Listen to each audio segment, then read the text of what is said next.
સુદાસમાં છે નવું સોમનાથના ધારાસભ્ય તરીકે સેવા આપું છું। ત્યારે આજે મહુવા મુકામે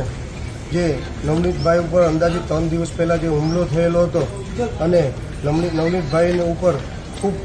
ઘણા લોકો દ્વારા આક્રમક રીતે હુમલો કરવામાં આવેલો હતો અને નવનીતભાઈને ખૂબ પગમાં, હાથમાં અને સંપૂર્ણ શરીરમાં ઈજાઓ થઈ છે અને એમને પોલીસ તંત્રને ફરિયાદ લખાવેલી હતી, પણ પોલીસ દ્વારા સાચી ફરિયાદ ન લખવામાં આવેલી અને સાચા આરોપીને ન પકડવામાં આવેલો। એના માટે થઈ નવનીતભાઈ આજે અહીં દાખલ છે અને હું વિસ્તારના ધારાસભ્ય તરીકે નવનીતભાઈની મુલાકાત લેવા માટે આવ્યો છે અને નવનીતભાઈને ન્યાય નથી મળ્યો અને જ્યાં સુધી ન્યાય ન મળે ત્યાં સુધી હું સંપૂર્ણ એમની સાથે છે અને સંપૂર્ણ ધારાસભ્ય સોમવારે ગૃહપ્રધાનને મળવા જવાના છે અને જ્યાં સુધી નવનીતભાઈને ન્યાય ન મળે ત્યાં સુધી હંમેશા માટે નવનીતભાઈની સાથે રહીશ, કારણ કે હંમેશા કોઈ પણ ગુનેગાર હોય, જે પણ જ્ઞાતિનો હોય, એમ અમારી જ્ઞાતિનો હોય કે કોઈ પણ જ્ઞાતિનો ગુનેગાર હોય, એનું કોઈ ધર્મ ન હોય અને ગુનેગાર હંમેશા ગુનાની પ્રવૃત્તિ સાથે જ જોડાયેલા હોય છે। એટલે ગુનેગારનું કોઈ ધર્મ ન હોય ને કોઈ જ્ઞાતિ નહીં હોતી હોય છે, એટલે ગુનેગાર